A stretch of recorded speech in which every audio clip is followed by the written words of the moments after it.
बच्चों, आज के इस वीडियो में मैं सभी का स्वागत करती हूँ। और आज हम लोग करेंगे पूरा अष्टमः पाठः सूक्ति स्तबक का अभ्यास में दिया गया प्रश्न। इससे पहले वीडियो में हम लोगों ने सूक्ति स्तबक यानी कि सूक्तियों का गुलदस्ता, सूक्ति स्तबक पाठ के सभी श्लोकों को विस्तार से पढ़ा था और उसके अर्थ को समझे थे और उसमें आए कठिन शब्दों का भी अर्थ समझा गया था। तो आज हम लोग इस पाठ के अभ्यास में दिए गए प्रश्नों को पूरा करेंगे, जिसमें सबसे पहला प्रश्न दिया गया है कि इस पाठ के श्लोकों को सस्वर गायत, अर्थात स्वर के साथ, यानी कि इसे अपने तरीके से सुंदर ढंग से गाना है। तो सर्वान श्लोकान सस्वरम गायत। तो इसमें जो है दिया हुआ है पहला श्लोक, उद्यमेन ही सिद्ध्यन्ति कार्याणि न मनोरथैः न हि सुप्तस्य सिंहस्य प्रविशन्ति मुखे मृगाः। और दूसरा श्लोक है, पुस्तके पठितः पाठः जीवने नैव साधितः किं भवेत् तेन पाठेन जीवने यो न सार्थकः। और तीसरा श्लोक दिया है कि प्रिय वाक्य प्रदानेन सर्वे तुष्यन्ति मानवाः तस्मात् प्रियम ही वक्तव्यम वचने का दरिद्रता। और चौथा श्लोक है यहाँ पर, गच्छन् पिपीलिको याति योजना नाम शतान्यपि अगच्छन् वैनतेयो अपि पदमेकं न गच्छति। और पांचवा श्लोक है यहाँ पे, काकः कृष्णः पिकः कृष्णः को भेदः पिक काकयो वसंत समये प्राप्ते काकः काकः पिकः पिकः। तो इस तरह से बच्चे और भी अच्छे ढंग से इसको गा सकते हैं, पढ़ सकते हैं। और अब हम लोग इसका दूसरा प्रश्न करेंगे। और दूसरे प्रश्न के लिए हमने यहाँ पे क का यहाँ पर दे दिया है श्लोकांश को, और इसका जो सही उत्तर होगा वो यहाँ पर लिखा जाएगा। और जब इसके आगे लिखेंगे तो ये पूरा वाक्य जो है श्लोक का पूरा हो जाएगा। तो यहाँ पर हम लोग सबसे पहले देखते हैं कि कौन सा वाक्यांश है। तो इसमें दिया हुआ है, तस्मात् प्रियम ही वक्तव्यम, यानी कि वैसे प्रिय बोलने में, अगर किसी को प्रिय बोलने से, मीठा बोलने से खुशी मिलती है, तो वैसे प्रिय वचन बोलने में क्या इसके आगे वाक्यांश हो सकता है। इसमें हम लोग करेंगे कि सबसे पहले हम लोग पहला देखेंगे कि सर्वे तुष्यन्ति जन्तवः, यानी कि सभी प्राणी प्रसन्न हो जाते हैं। और दूसरे में, जीवने यो न सार्थकः, जो जीवन में सार्थक न हो, तो ये भी इसमें नहीं आएगा। को भेदः पिक काकयो, क्या भेद है कोयल और कौवे में। और चौथा है, योजना नाम शतान्यपि, यानी कि योजन की दूरी, शतानी अपि 100 योजन की दूरी भी, और वचने का दरिद्रता। तो हम लोग ये देखेंगे कि तस्मात् प्रियम ही वक्तव्यम, इसमें वचन की बात हो रही है, बोलने की बात हो रही है। और इसमें ये भी जो है श्लोक आया था पाठ में, उसके अनुसार तस्मात् प्रियम ही वक्तव्यम वचने का दरिद्रता, वैसे वचन बोलने में, प्रिय वचन बोलने में कैसी दरिद्रता, कैसी कंजूसी। तो इस तरह से इसमें जो है हम लोग सही उत्तर भरेंगे, लास्ट वाला, वचने का दरिद्रता। और अब हम लोग देखेंगे दूसरा, गच्छन् पिपीलिको याति। गच्छन् मतलब जाती है, पिपीलिको, यहाँ पे पिपीलिका है, ये जो है वो नर चींटी को बोलते हैं। तो चींटी याति मतलब चली जाती है, तो कितनी दूर चली जाती है, तो यहाँ पे योजना, यहाँ पे योजन की बात हो रही है, योजना नाम शतान्यपि 100 योजन की दूरी तक वो चलते चलते चली जाती है। तो इसलिए यहाँ पर ये आएगा, योजना नाम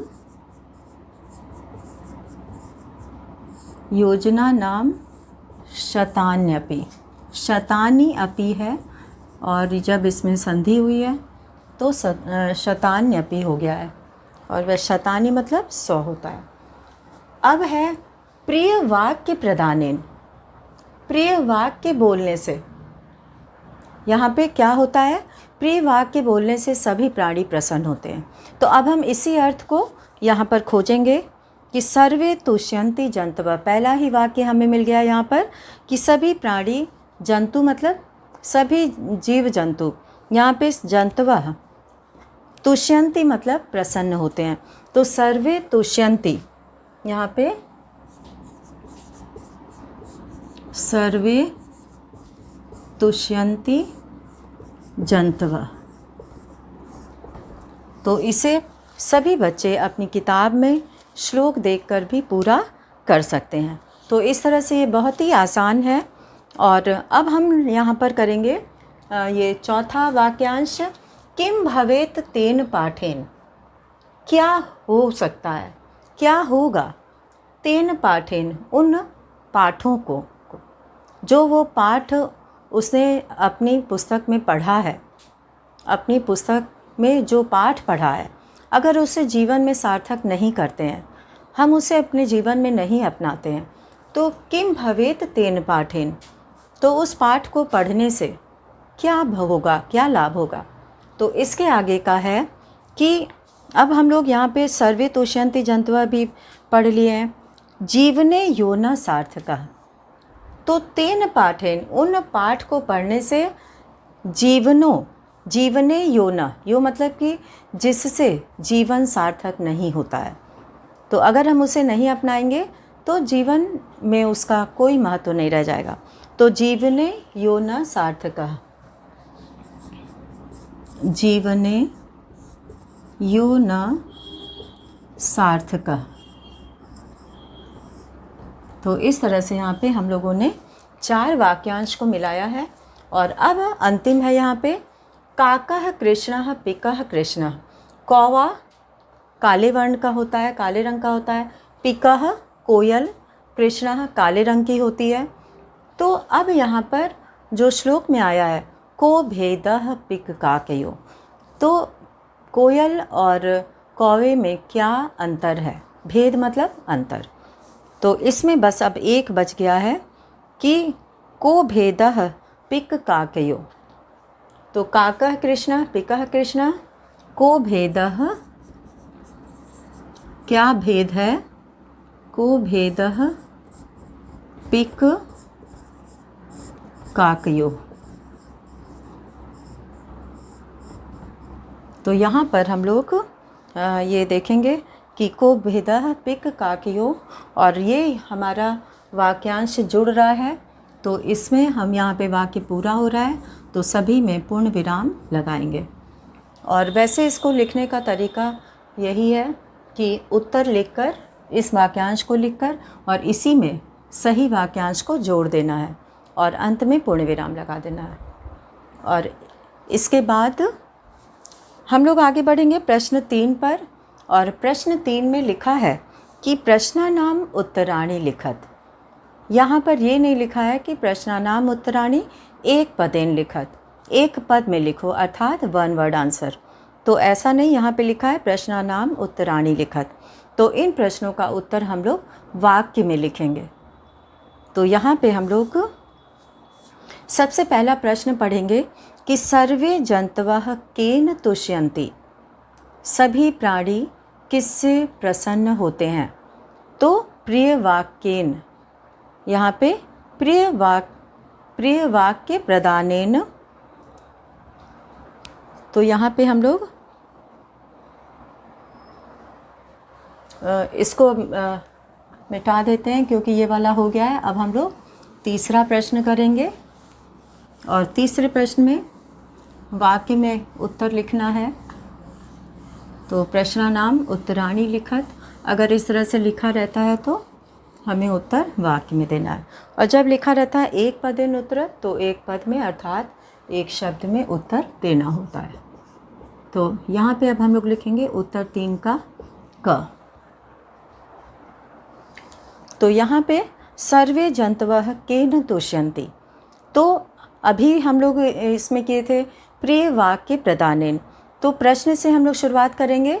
सर्वे जंतवः प्रिय वाक्य प्रदानेन तुष्यन्ति। सर्वे जंतवः प्रिय वाक्य प्रदानेन तुष्यन्ति। तो यहाँ पे हम लोग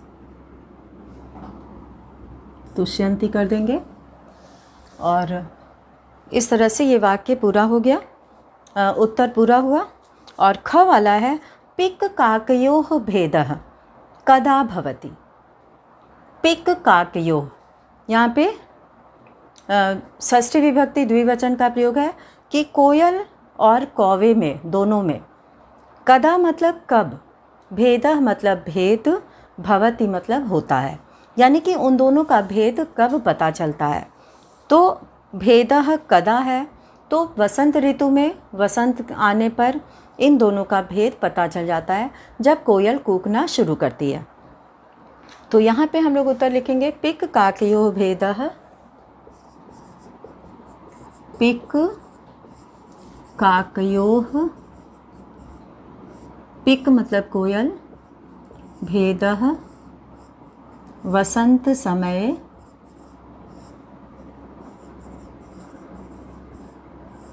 भवति वसंत समय, भवति, भवति मतलब होता है। इन दोनों का भेद, पिक काकयोः, इन दोनों का भेद, भेद मतलब अंतर, वसंत समय भवति।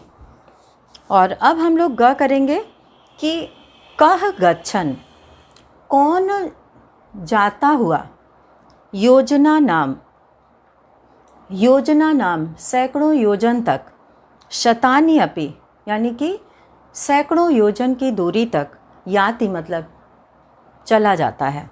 तो यहाँ पे जब चींटी चलना शुरू करती है, नर चींटी को पिपीलिका कहते हैं और मादा चींटी को पिपीलिका कहते हैं।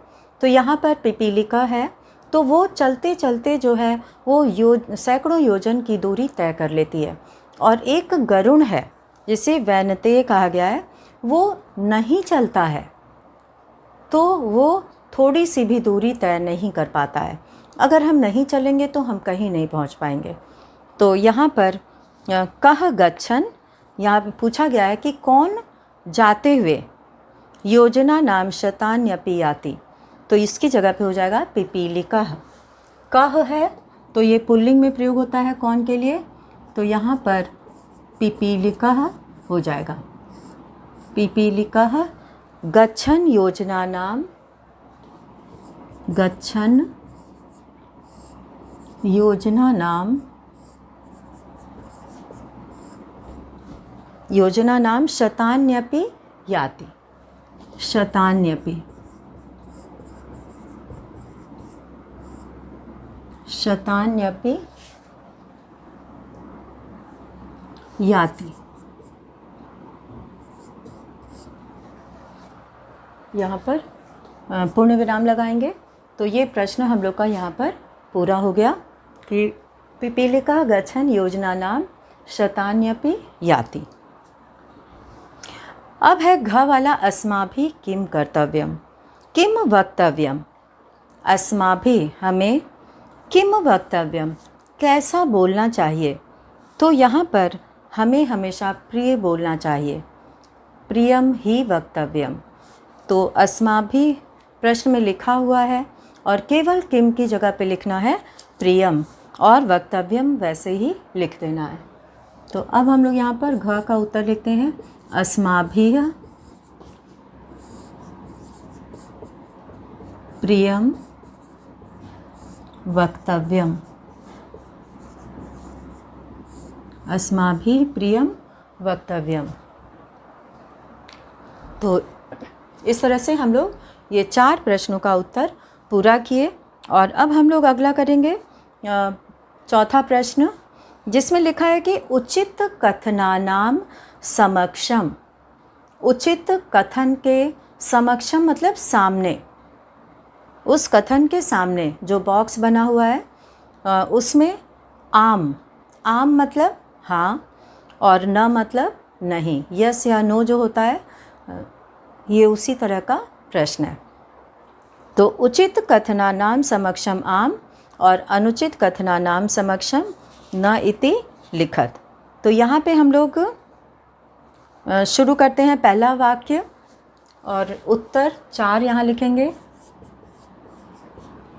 और इसमें क नंबर डाला हुआ है तो हम लोग भी यहाँ पे नंबर डालेंगे और वाक्य यहाँ पे लिखा हुआ है इसलिए हम केवल उसे समझाएंगे और जो बॉक्स में आम और न लिखना है वो यहाँ पर हम लिख देंगे।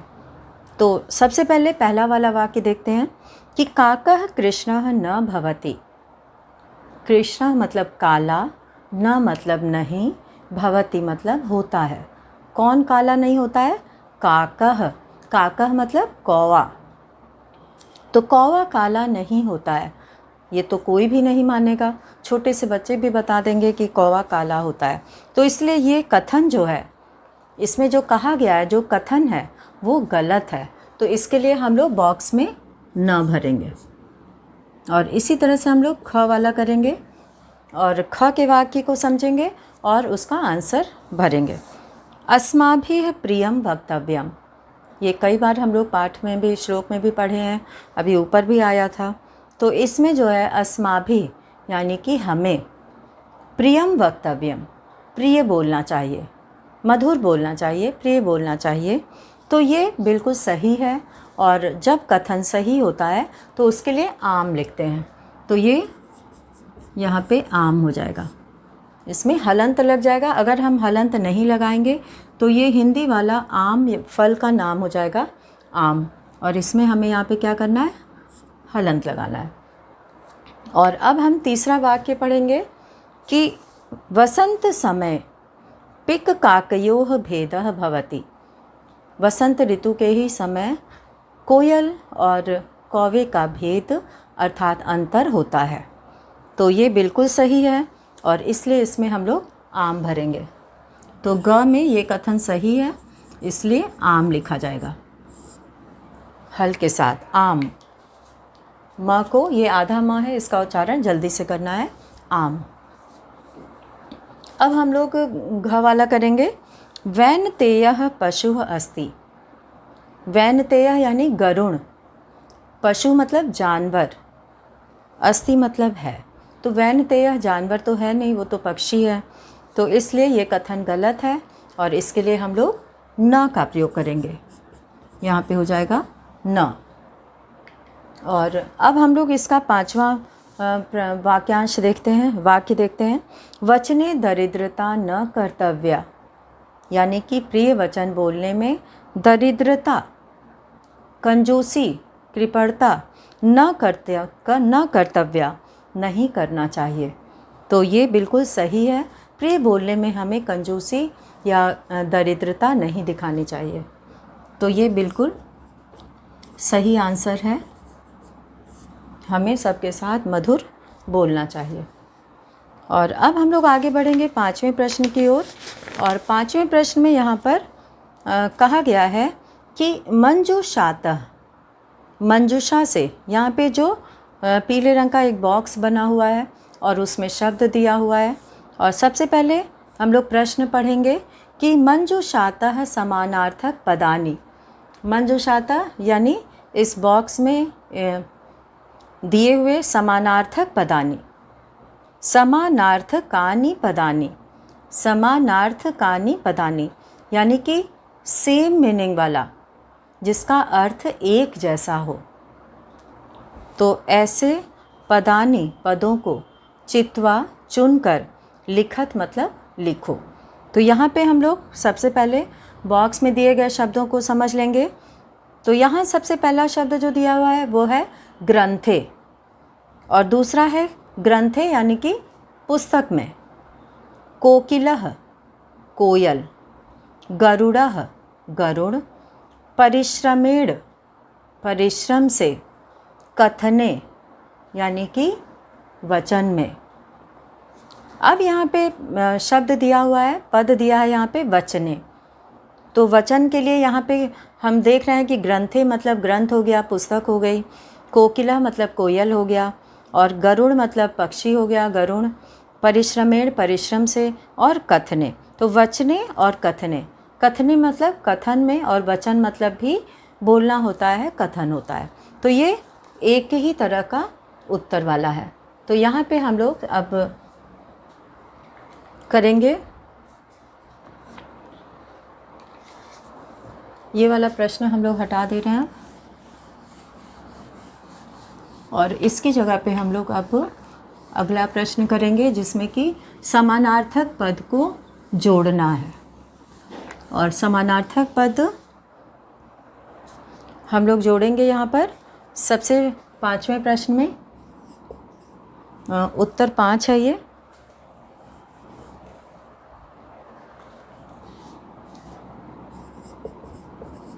उत्तर 5 का इसमें नंबर नहीं डाला है, तो हम लोग खाली शब्द लिखेंगे। वचने लिखा है पहले, तो वचने के लिए हम लोगों ने चुना था कथने, तो वचने के आगे हम लोग समानार्थक शब्द लिखेंगे कथने। अब दूसरा समानार्थक शब्द हमें ढूंढना है वैनतेय का। वैनतेय मतलब गरुड़ होता है, पक्षी। तो यहाँ पे गरुड़ः लिखा हुआ है, तो हम लोग वैनतेय, यहाँ पे वैनतेय, और इसके लिए हम लोगों ने शब्द चुना है गरुड़ः।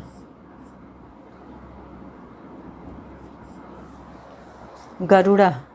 और अब है पुस्तकें। तो पुस्तक सभी लोग जानते हैं और सभी शब्दों का, पदों का हमने अर्थ भी बताया है। तो ग्रंथे और पुस्तकें एक ही अर्थ में है, तो यहाँ पे हो जाएगा ग्रंथे। और अब हम लोग आगे बढ़ते हैं उद्यमेन।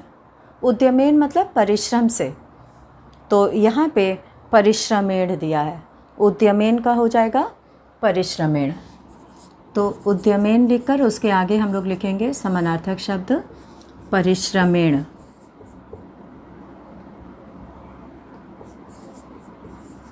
परिश्रमेण। तो इस तरह से उद्यमेन का समानार्थक हो गया परिश्रमेण। और अब हम लोग करेंगे पिकः। पिकः का अर्थ भी कई बार बताया गया है। पिकः कहते हैं कोयल को।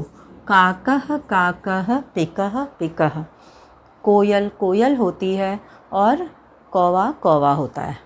वसंत समय प्राप्ते, यानी कि वसंत समय प्राप्त होने पर दोनों का अंतर समझ में आ जाता है। अब है पिकः, अब एक बच गया है कोकिलः। तो पिकः मतलब होता है कोकिलः यानी कोयल। तो ये हो गया हम लोग का 5वें प्रश्न का उत्तर। और अब हम लोग यहाँ पे अंतिम प्रश्न को करेंगे विलोम पदानि योजयत, यानी कि विलोम शब्द को, योजयत का अर्थ होता है जोड़ो। तो यहाँ पे हम लोग विलोम शब्द को, और विलोम शब्द जो विपरीत अर्थ को देता है, विलोम शब्द को विपरीतार्थक शब्द भी कहा जाता है। तो जब संस्कृत का शब्द होता है तो वो विपरीतार्थक पद हो जाता है।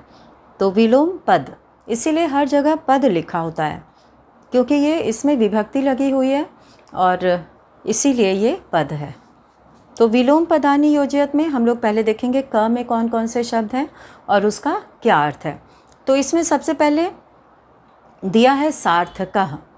तो सार्थक का मतलब होता है कि उसे, जिसे कि हम किसी काम में ला सकें, वो व्यर्थ ना हो, तो उसे सार्थक कहते हैं, कि जिसका होना सार्थक हो।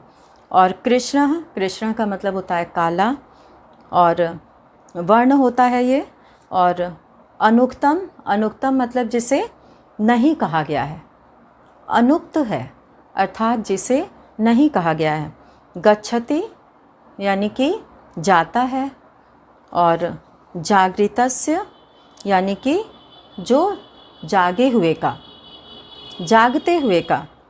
और अब हम लोग ख का देखेंगे आगच्छति, आता है, गच्छति जाता है, आगच्छति आता है। और श्वेतः, श्वेतः मतलब सफ़ेद, सुप्तस्य सोए हुए का। और उक्तम जिसे कहा गया है, और निरर्थका जो व्यर्थ है, बेकार है। तो सबसे पहले सार्थकः दिया है कि जो सार्थक है अर्थात जिससे हमें लाभ है, वो उसका कोई प्रयोग हो रहा है और उसका होना ठीक है, तो सार्थक है। तो इसका विलोम हो जाएगा निरर्थकः यानी बेकार, व्यर्थ। तो यहाँ पे हम लोग करेंगे 6 वाला प्रश्न, और 6 वाले में सबसे पहले क है और फिर इधर ख दिया हुआ है, और इसके नीचे सबसे पहले लिखा है सार्थकः। तो सार्थकः का हो जाएगा विलोम पदानी, यहाँ पे चुनना है, तो यहाँ पे हम लोग चुनेंगे निरर्थकः, निरर्थकः। तो इस तरह से यहाँ पे सार्थकः का हो गया निरर्थकः। और कृष्ण, कृष्ण मतलब काला हो गया, तो इसका विलोम हो जाएगा श्वेतः, कृष्णः,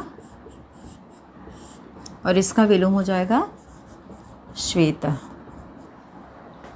और अब है अनुक्तम, अनुक्तम अर्थात जिसे कहा नहीं गया है, अनुक्तम, अनुक्तम। तो अन इसमें से हटा देंगे तो उक्तम बच जाएगा, तो उक्तम मतलब जिसे कहा गया है, तो इसका उत्तर हो जाएगा उक्तम। अन उपसर्ग लगाकर बहुत सारे विलोम बनते हैं, तो यहाँ पे अनुक्तम में से अन निकाल देंगे तो उक्तम बचेगा। अब है गच्छति। गच्छति का अर्थ होता है जाता है। ये लट लकार प्रथम पुरुष एक वचन का रूप है गच्छति, और द्विवचन में होता है गच्छतः और बहुवचन में होता है गच्छन्ति। तो यहाँ पे गच्छति मतलब जाता है, और यहाँ पे एक शब्द आया है विलोम वाले, उसमें ख में आगच्छति, आता है। आगच्छति का अर्थ होता है आता है, तो गच्छति का आगच्छति, अगर आगच्छति पहले लिखा होगा तो इसका विलोम गच्छति हो जाएगा, अगर ऐसा कोई विकल्प दिया है तो। जागृतस्य, जागृतस्य मतलब जागे हुए का, जागृतस्य जो जागा हुआ है, और इसका विलोम हो जाएगा सुप्तस्य यानी कि जो सोया हुआ है, सोए हुए का, सुप्तस्य। तो इसमें एक अंतिम यही बच जा रहा है सुप्तस्य। तो हम लोगों ने आज यहाँ पर कुछ विलोम शब्द हम लोगों ने सीखा, और कुछ समानार्थक शब्द हम लोगों ने सीखा, और हमेशा उत्तर पुस्तिका में पहले ये वाला पूरा लिख कर उसके बाद फिर इसके आगे सही उत्तर लिखना चाहिए, तभी हम इसको अच्छे से समझ सकते हैं। वचने कथने, वैनतेयः गरुडः, पुस्तके ग्रंथे, उद्यमेन परिश्रमेण। उद्यम मतलब होता है परिश्रम करना, मेहनत करना, और परिश्रम का मतलब तो हिंदी में भी बहुत बच्चे पढ़े होंगे, सुने होंगे पहले भी। परिश्रमेण मतलब परिश्रम करना, मेहनत करना। और पिकः, यहाँ पे पिकः कोयल को कहते हैं, और कोकिला शब्द आप लोगों ने पढ़ा भी है पहले वाले पाठ में। तो यहाँ पर पिकः का अर्थ भी कोयल है और कोकिला का अर्थ भी कोयल है। और ये है विलोम पद, जिसमें सार्थकः का हो जाएगा निरर्थकः, और इसी के आगे सही उत्तर लिखना है। इस शब्द को लिखने के बाद इसको लिखना चाहिए ताकि चेक किया जा सके कि ये सही लिखा हुआ है। सार्थकः, और उच्चारण से भी समझ में आता है। सार्थकः निरर्थकः, कृष्णः श्वेतः, अनुक्तम उक्तम, गच्छति आगच्छति, और जागृतस्य सुप्तस्य। जागृतस्य मतलब जागे हुए का, सुप्तस्य मतलब सोए हुए का। तो इस तरह से हम लोगों ने आज अष्टमः पाठ का अभ्यास में दिया हुआ सभी प्रश्नों को हम लोगों ने किया, और आज हम लोग का ये पाठ यहाँ पे समाप्त होता है। और इसमें बहुत सारे नए नए शब्दों का ज्ञान हुआ बच्चों को, और बच्चे इन श्लोकों को याद भी कर सकते हैं। बहुत ही अच्छा लगता है जब याद करके अगर किसी को सुनाया जाए। तो इस तरह से हम लोगों ने सूक्ति स्तव का पाठ में अलग अलग श्लोक में अलग अलग चीज़ों के बारे में हम लोगों ने सुना और समझा, जिसमें कि पहले श्लोक में ये बताया गया था कि उद्यमेन ही सिद्ध्यन्ति कार्याणि न मनोरथै। परिश्रम करने से ही काम सफल होते हैं, केवल मन में सोचने से नहीं, क्योंकि सोए हुए शेर के मुख में हिरन स्वयं प्रवेश नहीं करता। और इसी तरह से दूसरे श्लोक में ये कहा गया है कि पुस्तके पठितः पाठः, पुस्तक में पढ़ा गया पाठ, जो पढ़ा गया पाठ है, जीवने नैव साधितः, अगर जीवन में उसका उपयोग नहीं किया गया, किम भवेत तेन पाठेन जीवने यो न सार्थक, और क्या लाभ है उस पाठ को पढ़ने का जिसे हमने अपने जीवन में नहीं अपनाया, जो हमारे लिए सार्थक नहीं हुआ। और तीसरे में ये कहा गया है कि प्रिय वाक्य प्रदान करने से, प्रिय वाक्य बोलने से सभी प्राणी प्रसन्न होते हैं, इसलिए प्रिय वाक्य बोलने में हमें दरिद्रता नहीं दिखानी चाहिए, कंजूसी नहीं करनी चाहिए। और चौथे श्लोक में ये कहा गया था कि चींटी चलते हुए सैकड़ों योजन की दूरी तय कर लेती है। धीरे धीरे, चींटियों में बहुत ही एकता होती है और वो एक लाइन बनाकर, कभी बच्चों ने, आप लोगों ने देखा भी होगा, तो वो बहुत दूर तक चली जाती है। और अगच्छन, न जाते हुए, वैनतेयो अपि, गरुड़ भी, जो कि गरुड़ बहुत देर तक आसमान में उड़ सकता है, ऊपर उड़ सकता है और बहुत दूर तक जा सकता है, लेकिन अगर वो नहीं चलेगा तो पदम एकम न गच्छति, एक कदम भी आगे नहीं जाता है, न चलते हुए।